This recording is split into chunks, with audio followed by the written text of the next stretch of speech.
Guys আমি এখন গ্রামের বাড়িতে চলে আসছি ভোলা। ভোলা আসার পরে আমাদের বাগানে আসলাম।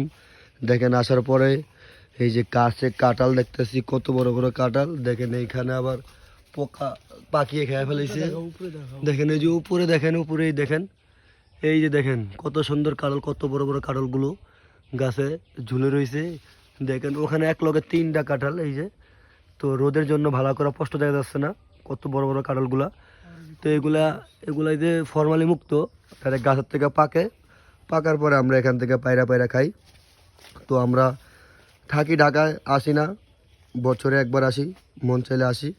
তো অনেকদিন পরে আসলাম, আসার পরে একটু ঘুরতে এলাম বাগানে। আসার পরে দেখতেছি আমাদের গাছে কাঁঠাল কেলা সবই ধরেছে, বাট এবারকার গাছে আমটা ধরে নাই।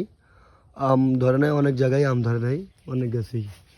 তো সবাই ভালো থাকবেন, আল্লাহ হাফেজ। এই যে আমার ভাইস্তা দেখেন, দেখতেছে টিপা টিপা পাকছে কিনা, তো ট্রাই করতেছে।